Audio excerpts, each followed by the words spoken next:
ரஞ்சித்துக்கும் எனக்குமான உறவு அல்லது கருத்து மோதல், விரிசல், விவாதம் எல்லாமே மேடையில் அப்படிதான் தொடங்கினது. ஆனால் ரஞ்சித் மாரி ரெண்டு பேருமே சினிமாவுக்கு வந்ததுக்கு பின்னாடி அவங்க ரெண்டு பேரோட எனக்கு அதிக பழக்கம் இல்லை.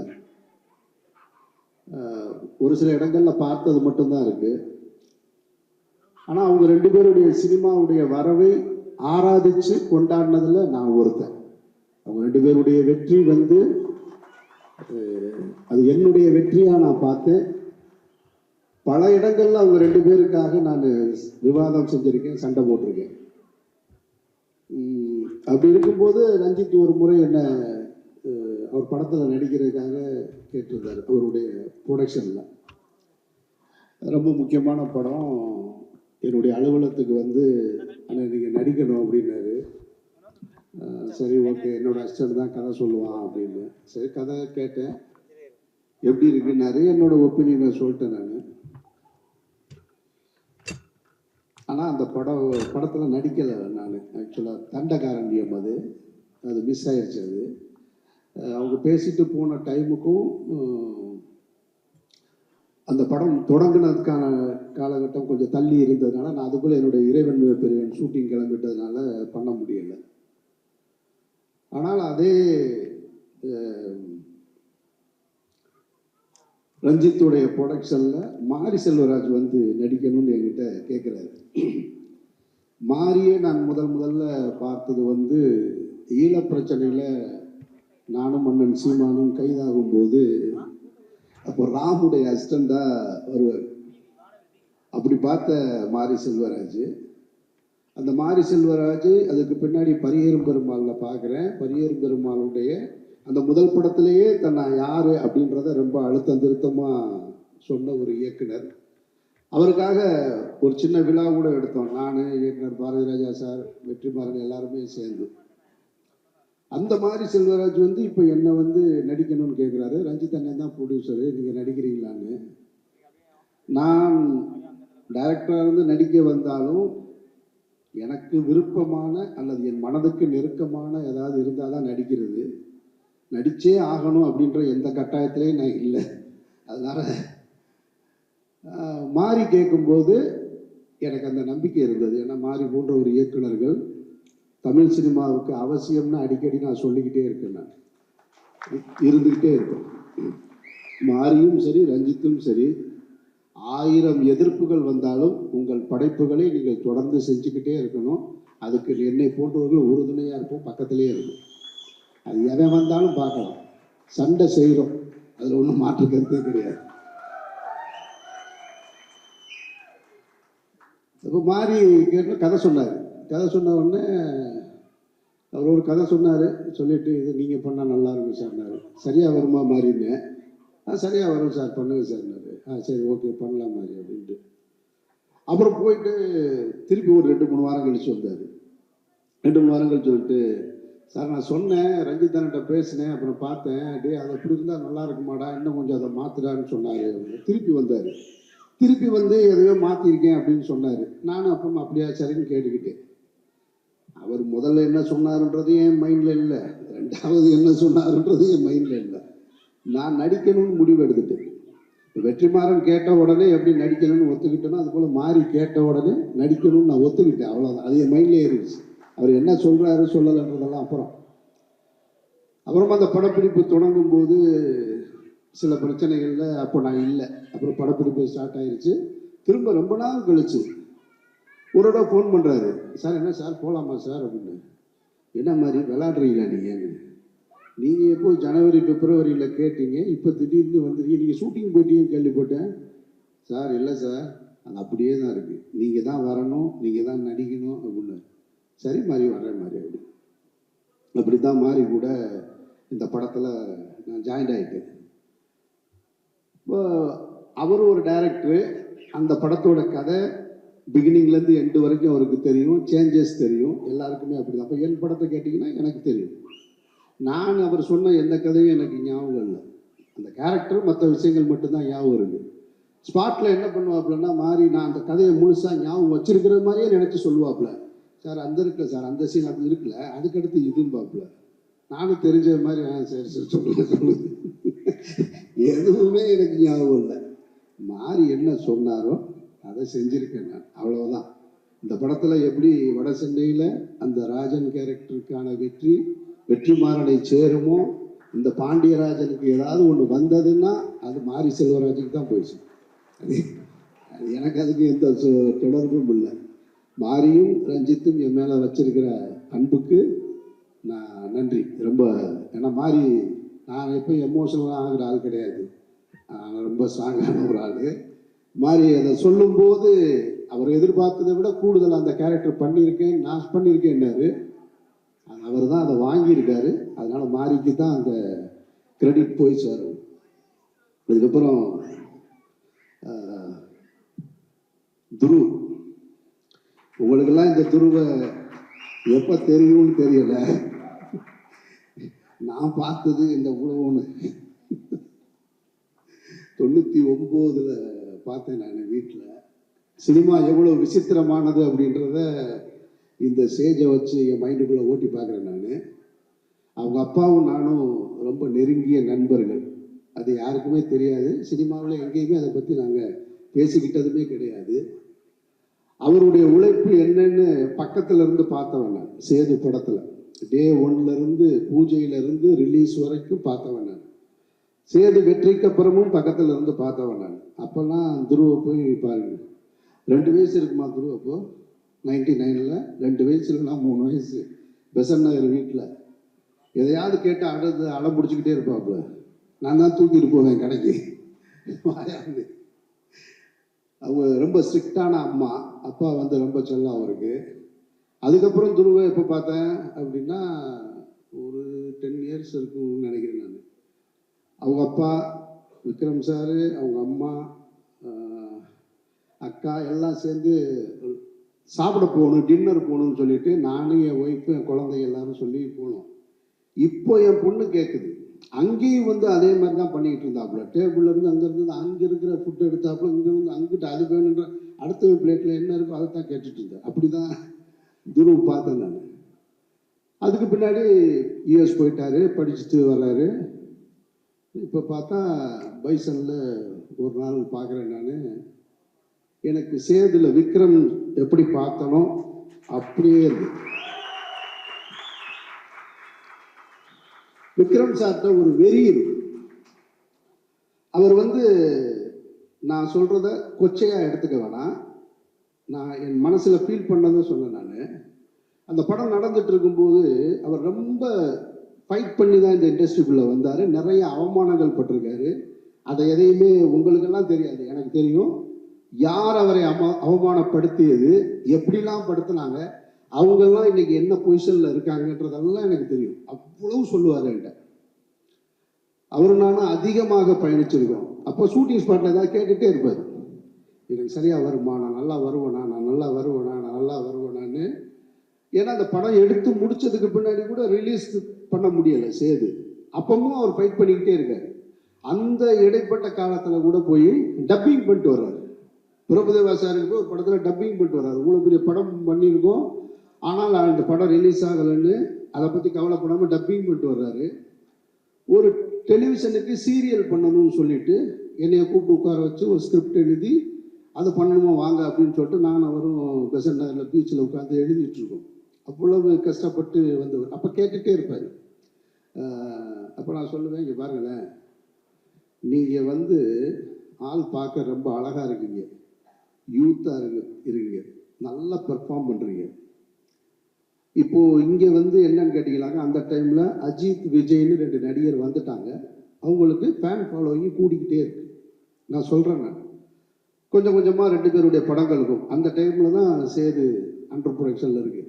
அப்போ நான் சொன்னேன் அவர்கிட்ட, அவங்க 2 பேரும் என்ன பொசிஷனில் இருப்பாங்கன்றது தெரியல. ஏன்னா ஃபேன் ஃபாலோவிங் வச்சுருக்காங்க. இதில் யார் நம்பர் 1 யார் நம்பர் 2 அதெல்லாம் எனக்கு அதை ஜட்ஜ் பண்ண முடியும். ஆனால் ஒன்று சொல்கிறேன் நான், நீங்கள் கடைசி வரைக்கும் சினிமாவில் இருப்பீங்க, அது மட்டும் எனக்கு நல்லா தெரியும்.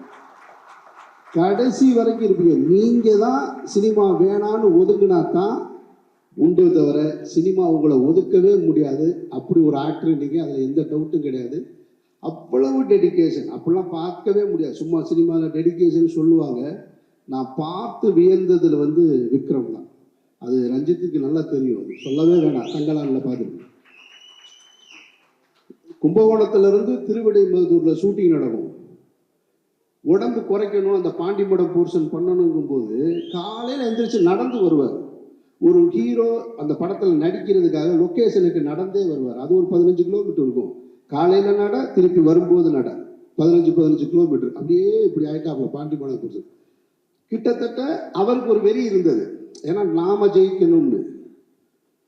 துருவுக்கு அது தேவையில்லை, ஏன்னா அப்பா பெரிய ஸ்டார். ஆனால் துருவுக்கிட்டையும் அது இருக்கிறத நான் பார்த்தேன். நான் உங்ககிட்டையும் பார்த்தேன். நான் அவ்வளவு, ஏன்னா அவர் படித்ததுக்கும் ஸ்டூடெண்ட் மாதிரி எந்திரிச்சு நின்றுச்சு. அவ்வளவு எனக்கு ஆச்சரியமா இருக்கு. யூஎஸ்ல படிச்சுட்டு அங்கேருந்து வந்து மாரி செல்வராஜ் லொக்கேஷன்லாம் உங்களுக்குலாம் தெரியும்ல. அவர் என்ன ஊட்டிலையும் கொடைக்கானலும் எடுப்பார். அது ஒரு காடு, ஒட்டக்காடு, எங்கே முள் இருக்குது எது இருக்குன்னு தெரியாது.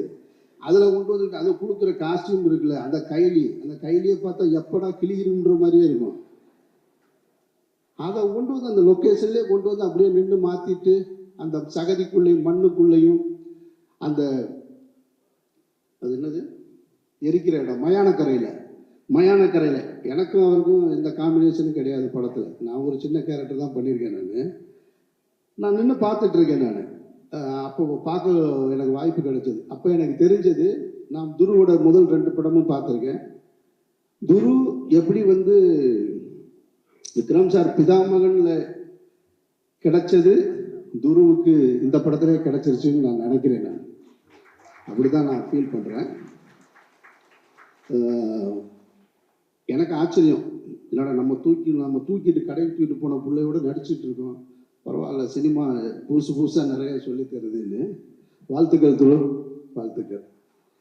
அப்புறம் இந்த படத்தில் வந்து எனக்கு சொன்னாங்க நிறைய பேர் கோஸ்டார் என்னென்ன. அவங்க எனக்கு அப்படிலாம் கோஸ்டார்னு இந்த படத்தில் யாருமே கிடையாது. எங்குழுந்து அவங்க ரெஜிசா சொல்லும்போது சொன்னாங்க, எனக்கு அருமையான நண்பர் கிடைச்சிட்டாங்க அனுபமா கூட தான் ஒரே ஒரு சீன் இருக்கு. எனக்கு ஒரு சீன், அவங்களோட அந்த பொண்ணு, அவங்க வந்து அவங்களோட மலையாள படம்லாம் பார்த்துருக்கேன் நான். இப்போ கூட ஒரு படம் ட்ரெய்லர் வந்திருக்கு, செம்மையாக ரொம்ப அழகா ஸ்டைலிஷா. ஆனால் இந்த படத்தில் பார்த்தீங்கன்னா, உட்காருங்க ப்ளீஸ், இந்த படத்தில் பார்த்தீங்கன்னா வேற ஒரு டைமென்ஷன். அதில் என்னன்னா, அப்படின்னா நம்மளை ஒரு மாதிரி அரட்டிடுச்சு. அப்படி பண்ணிட்டு இருக்கும்போதே டக்குன்னு அப்படி கண்ணில் இருந்து கண்ணீர் வருது. என்னடா அந்த பொண்ணு கிளிசரின் போட்டு அழுகுதா, கிளிசரின் போடாமல் அழுகுதான்னா பிரமாதப்படுத்திச்சு.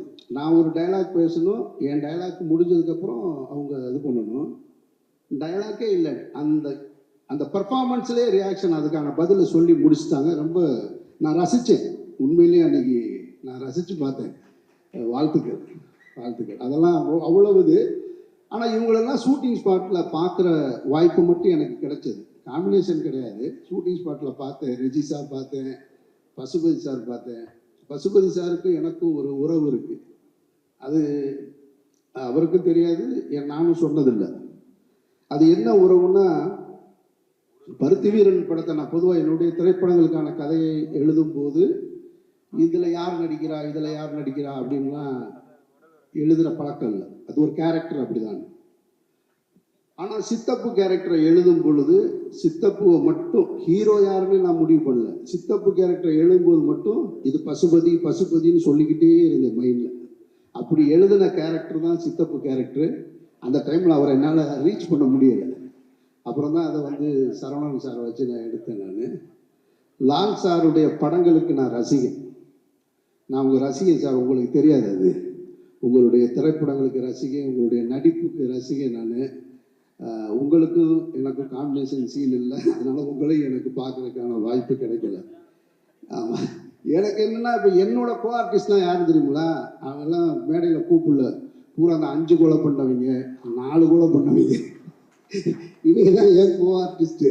இவங்களோடய தான் நான் அந்த படத்தில் அதிகமாக இருந்திருக்கேன். அப்புறம் மற்றபடி இந்த கம்பெனியை பற்றி சொல்லணும். அப்ளாஸ், நானும் ப்ரொடியூசராக இருந்திருக்கேன், டைரக்டராக இருந்திருக்கேன், நானும் வேறு படங்களை நடிச்சிருக்கேன் வேறு கம்பெனியில். ஒரு கம்பெனி எப்படி இருக்கணும் அப்படின்றதுக்கு நான் பார்த்த பெஸ்ட் எக்ஸாம்பிள் அப்ளாஸ் அப்படின்னு நினைக்கிறேன். அந்த டீமோட ஒர்க்கு, அவங்க ஆர்டிஸ்ட்டை அப்ரோச் பண்ணுறது, அவங்க ஒவ்வொரு ஷெட்யூல் போடுறது, ஒரு ப்ரோக்ராமை எப்படி நடத்தணுன்றது, உண்மையிலேயே வந்து தமிழ் சினிமாவில் இப்படி ஒரு கம்பெனி எனக்கு தெரிஞ்சு நான் பார்க்கல. நிறைய இருக்கலாம், எனக்கு தெரியலை. எனக்கு தெரிஞ்ச அப்ளாஸ் இருக்குது. வாழ்த்துக்கள் உங்களுக்கு. இதே மாதிரி நீங்கள் தொடர்ச்சியாக இருங்க. அப்புறம் மாரி வந்து மாரியுடைய படங்கள், அவருடைய பேச்சு, அவருடைய சினிமா எல்லாம் எல்லாருக்குமே தெரியும், நான் சொல்ல வேண்டியதில்லை. ரொம்ப சீரியஸாகவே இருக்கும். ஆனால் எனக்கு ஒரு ஆச்சரியம், மாரிக்குள்ளே வந்து ஒரு ஹீரோ, ஒரு ஒரு ஒரு ஒரு ரொமான்ஸ் இருக்கான்னு ரெஜிஸா சொல்லும்போது தான் எனக்கு தெரியுது. அவங்க தண்ணிக்குள்ளே விழுந்தாங்கன்னு உடனே கூலிங் கிளாஸோட கூச்சிருக்காரு அப்படின்னு. ஏன்னா அவங்களுக்கு நீச்சல் தெரியாது, எனக்கும் தெரியாது. இப்போ ஒருவேளை எனக்கு அந்த சீன் இருந்துச்சுன்னு வச்சுங்க, நான் விழுந்துருந்தேன்னு வச்சுங்க, டே அசிஸ்டண்ட்டை கூப்பிட்டு அவன் என்னாச்சுன்னு பாடுறான், ரொம்ப நேரம் ஆச்சு உள்ளே போய். ஆனால் உண்மையிலே இது வரைக்கும் தமிழ் சினிமாவில் எம்ஜிஆர் கூட செய்யாதது கூலிங் கிளாஸோட குதிச்சது நீங்கள். அவர் கூட போகும்போது எல்லா படத்துலையும் பார்த்துருக்கோம், கண்ணாடியை கலட்டிட்டு தான் குதிப்பாங்க. நீங்கள் ஒரு படி மேலே போயிட்டீங்க. ஆமாம், ஷூவோட வாட்செல்லாம் கழட்டி கொடுப்பாங்க சண்டை போடும்போது. நீங்கள் அதுக்கு மேலேயும் போயிட்டீங்க. அதுதான் சொன்னாங்க, சரி பெஸ்ட் ஃப்ரெண்டுன்னு. வாழ்த்துக்கள் 2 பேருக்கும். அப்புறம் இந்த தம்பி கேமராமேன் எழிலரசன் தானே, அருமையான ஒர்க்கு, பிரமாதப்பட்டு. நான் ஸ்பாட்டில் பார்த்து ரொம்ப அட்மையர் ஆனேன். ரொம்ப ரொம்ப பிடிச்சது எனக்கு உங்களுடைய ஒர்க்கு. அப்புறம் இந்த நிவாஸ் மியூசிக் டைரக்டர் எங்கே இருக்காப்புல நிவாஸ், எனக்கு ஒரு நிமிஷம் வந்து துருவுக்கு போட்டியாக நீ வந்துருவியோன்ற அந்த அச்சம் இருந்தது. என்ன டான்ஸ் ஆகி, என்ன பெர்ஃபார்மன்ஸு ஸ்டேஜில். மாறி இப்படி பார்க்குறாப்புல, அடுத்த படம் இவனே போட்டுருவோமா நம்ம ஹீரோவா அப்படின்னு எனக்கே தோணுச்சு. ஏன்னா இப்படி ஒரு எனர்ஜி எங்கேருந்து வரும்? அத்தனை பாட்டை எப்படி மனப்பாடம் பண்ணி அதை பாட முடியும்? அது இப்போ அந்த மூடோட அதில் டான்ஸ் வேற இடையில ஒரு இடத்துல மைக்கேல் ஜாக்சன் ஸ்டெப்பெல்லாம் போகிறாப்புல, அப்படி ஜம்ப் பண்ணி போகிறாரு. இவ்வளவு எனர்ஜிலாம் யாருக்கிட்டையுமே இருக்க வாய்ப்பு இல்லை. நான் எழுதி தரேன், நீ கண்டிப்பாக ஹீரோவாக போறீங்க, அது எந்த மாற்று கருத்தும் கிடையாது. அதனால் இந்த பைசன் வந்து படம் பார்க்கக்கூடிய வாய்ப்பும் எனக்கு கிடைச்சது. மாரியுடைய மற்ற படங்களோட இங்கே ஏற்கனவே அவங்க சொன்னது மாதிரி இந்த படம் வந்து ரொம்ப இன்னொரு டைமென்ஷனாகவும் இருக்குது.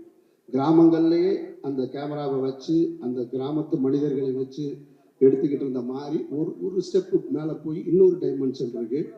அந்த ஸ்போர்ட்ஸ் சம்பந்தமான படமாக இருக்கிறதுனால நான் பார்த்தேன். ஏன்னா அந்த இடத்துல கொஞ்சம் தடுமாற்றம் இருக்கும் எல்லாருக்கும். அதை உடைக்கிறது இருக்குல்ல, அந்த உடைக்கிறத சரியாக உடைச்சிருக்காது. பாரதி ராஜா சாருக்கு இந்த பிரச்சனை இருந்ததுன்னு சொல்லுவாங்க. அவருடைய முதல் 3 படங்கள் கிராமத்து படங்களாக இருந்தது. வெற்றி படங்கள், தொடர் வெற்றி படங்கள், 16 வயதிலே, கிழக்கே பூம்புறையில், புதிய வார்ப்புகள்லாம் வெற்றி ஆன உடனே இந்த ஆளுக்கு கிராமத்து படம் தான் எடுக்க தெரியும், வேறு எதுவும் எடுக்க தெரியாதவனே வச்சாரு. ஒரு ஆப்பு சிகப்பு ரோஜாக்கள்னு ஒரு படம், எல்லாத்தையும் தாண்டி ஒரு ஹிட்டு. அது மாதிரி இன்னொரு இடத்துக்கு மாறி நகர்ந்துருக்காப்புல. மாறி அந்த விஷுவல்ஸும் நான் பார்த்தேன். வாழ்த்துக்கள் மாறி, வாழ்த்துக்கள். இப்போ யாரையும் விட்டுட்டேன்னா, யார் அனீஸ் இந்த தம்பி போயிட்டான். அவனை எனக்கு அடையாளம் தெரியல, ஐயா பாயுடைய பேரை. அவங்க சொன்ன மாதிரி சின்ன பையனாக தான் நான் பார்த்துருக்கேன் நான். வாழ்த்துக்கள் மாறி, உங்களுடைய திரைப்பயணத்தில் பைசன் இன்னும் ஒரு மகுடமாக இருக்க என்னுடைய நெஞ்சார்ந்த வாழ்த்துக்கள். நன்றி.